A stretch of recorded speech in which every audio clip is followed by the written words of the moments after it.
एक रिच इंसान ने कहा है कि buying a real estate is not only the best, quickest and the safest way, but the only way to get wealthy.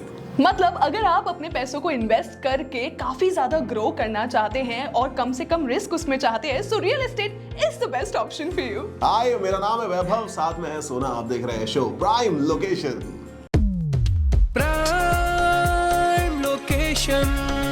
Prime location, ये show अब आप देख ही रहे हैं तो यहीं पर टिके रहिए, क्योंकि प्राइम लोकेशन इस शो में आपको रियल एस्टेट से जुड़े कई सारे दांव पेंच पता चलेंगे। इन शॉर्ट में आपसे कहूं तो रियल एस्टेट से जुड़े हुए जो कॉमन सवाल होते हैं ना, उन सभी के जवाब मिलेंगे आपको इस शो पर। तो चलिए सबसे पहले जानते हैं कि आज के शो में आपको क्या कुछ मिलने वाला है।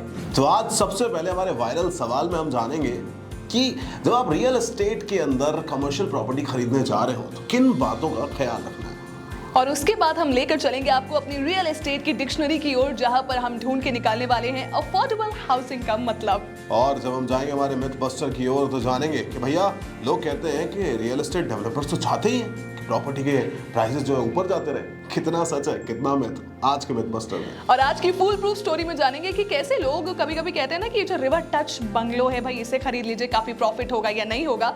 तो इस बात में कितनी सच्चाई है, कि आप इससे फूल बनेंगे या नहीं, जानेंगे आज की फुल प्रूफ स्टोरी में। लेकिन इन सबसे पहले चलते हैं हमारे रियल एस्टेट अपडेट्स की ओर।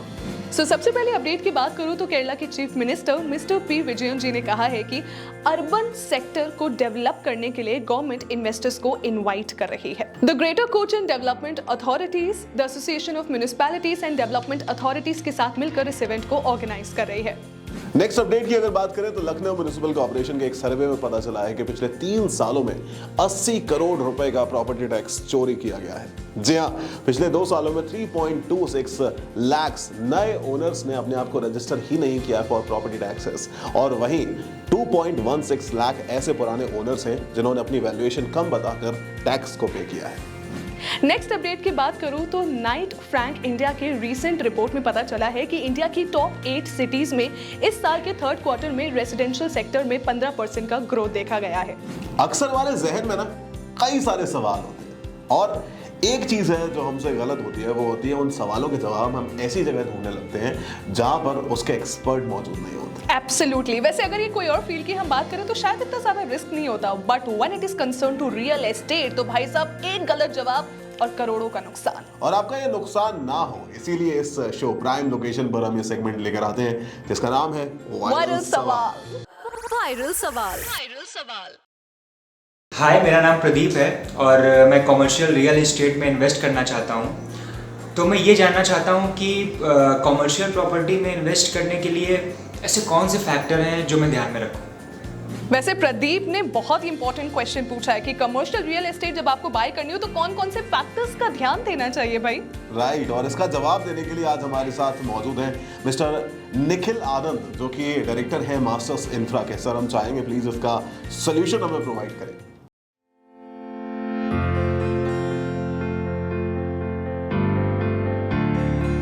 To buy a commercial property, you should look into in Noida that the land should be fully paid, the very first thing.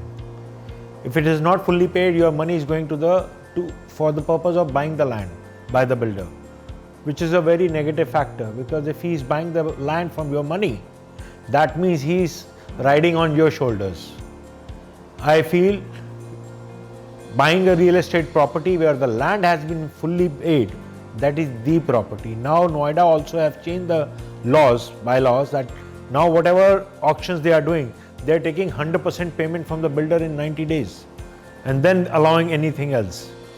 So this policy was not there before, and with that buyers were getting a lot of problems because builders were misusing the funds. Secondly, all the approvals should be there from the Noida authority and should be put totally transparently in the RERA website, so that everybody can see or go through all the documents of the property with all the approvals from the required authorities are there in front of everybody. They don't have to go to the offices to look for them. So these are the two things which government itself have changed and given a much better platform to the buyer. So he has to be aware of all these things first and then buy the property. Well, thank you so much, sir, for such a valuable piece of advice. I hope Pradeep के साथ साथ कई सारे लोगों के जो अंदर ये सवाल होगा ना, उसका उनको क्लैरिटी पे जवाब मिल गया है अब। Exactly, लेकिन अगर आपके मन में अभी भी कोई सवाल बाकी है, कोई उलझन बाकी है, तो आप हमसे पूछ सकते हैं। बहुत ही सिंपल सी चीज़ है, आप कमेंट करो या फिर हमें व्हाट्सएप पर बताओ 9506 104 104। अफोर्डेबल हाउसिंग, ये वर्ड आपने कई बार कई जगहों पर सुना होगा, लेकिन एग्जैक्टली अफोर्डेबल हाउसिंग होता क्या है? वैभव, यू नो? यार वो फ्लैट्स आई गेस जिसे आप अफोर्ड कर सकते हो, ऐसे कुछ। हाँ, मोटा मोटी तो ज्यादातर लोगों को भी यही लगता है कि वो फ्लैट जो कि आप अफोर्ड कर सकते हो उन्हें अफोर्डेबल हाउसिंग बोलते हैं। बट एग्जैक्टली रियल एस्टेट की डिक्शनरी के हिसाब से अफोर्डेबल हाउसिंग क्या होता है? Let's see. Real estate dictionary. देखिए, अफोर्डेबिलिटी ना ये एक सब्जेक्टिव सब्जेक्ट है। अब जो चीज आपके लिए अफोर्डेबल है शायद मेरे लिए अफोर्डेबल ना हो।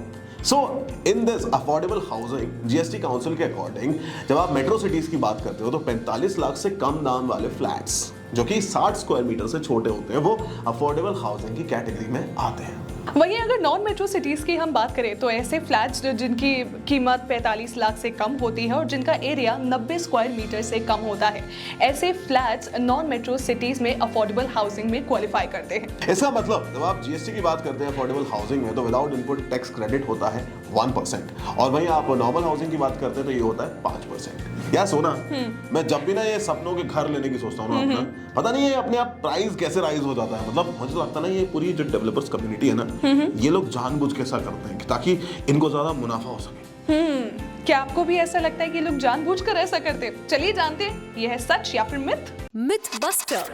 Myth buster. देखिए, डेवलपर्स कम्युनिटी के लिए ये फास्ट प्राइस राइज भी बेनिफिशियल नहीं होता है। बेसिकली ये तब तक ही अप्रिशिएटेड होता है जब तक इन्फ्लेशन राइज कर रहा हो। और जब आप बात करते हैं प्रोफेशनल डेवलपर्स की तो वो लोग कभी नहीं चाहते या फिर वो कभी भी स्पेकुलेटेड प्राइस हाइक नहीं करते हैं। सो अगर बिल्डर्स कोई भी प्रोजेक्ट को या फिर कोई भी प्रॉपर्टी को हाई प्राइस में बेचने की कोशिश करते हैं तो वो जो नेक्स्ट प्रोजेक्ट अपना बनाएंगे ना, उसके लिए उनको लैंड एक्वायर करने के लिए भी हाई प्राइस की नेसेसिटी होगी।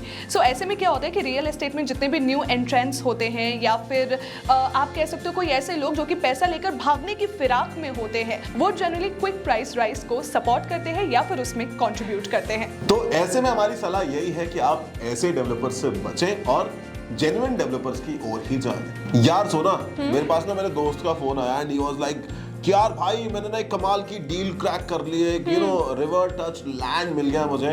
मतलब ही वाज डैम एक्साइटेड। उसका कहना था यार वहाँ पे बढ़िया एक बंगलो बनाएंगे और वीकेंड पर जाकर वहाँ चिल करने के लिए और बाकी टाइम में उसे प्रॉपर्टी को रेंट पे रखेंगे। He is like super happy. Oh, do you also think that that's a cool idea or a fool idea? आइए जानते हैं in our foolproof story. Foolproof story. देखिए, आप अगर कोई रिवर के किनारे या फिर किसी वाटर बॉडी के किनारे उसे टच्ड कोई जमीन खरीदने की सोच रहे हैं तो पहले उसके सेटबैक का पता कर लें। Now what is setback? Under municipal regulation setback होता है मिनिमम ओपन स्पेस किसी भी water body, building, road, gas pipeline etcetera से आपके प्लॉट की बाउंड्री के बीच। अब ये ओपन स्पेस यानी कि setback state to state vary करता है। जैसे कि महाराष्ट्र के रायगढ़ में रिवर सेटबैक 15 मीटर है, वहीं उत्तर प्रदेश के आगरा में 6 मीटर। मेरे फ्रेंड ने जो लैंड खरीदा है अनफॉर्चुनेटली वहां रिवर सेटबैक 15 मीटर था और वो पूरी लैंड ही 20 मीटर की थी। इसका मतलब कूल बनने के चक्कर में उसका फूल बन गया। पर आप बनिए कूल और किसी भी प्लॉट को खरीदने से पहले उसके स्ट्रक्चर के सेटबैक का पता जरूर कर लीजिए and do like, share and subscribe to this video. In short कहें तो कि यहाँ पर हमारा ये शो आज का एपिसोड समाप्त होने जा रहा है, एंड होने जा रहा है। लेकिन हाँ, आपको अगर अच्छा लगा है तो लाइक जरूर करें, कमेंट जरूर करें और अपने सवाल हमसे जरूर पूछें in our comment section. Otherwise आप हमें व्हाट्सएप पर भी कनेक्ट कर सकते हैं 9506 104 104। मेरा नाम है वैभव, साथ में है सोना। Prime location.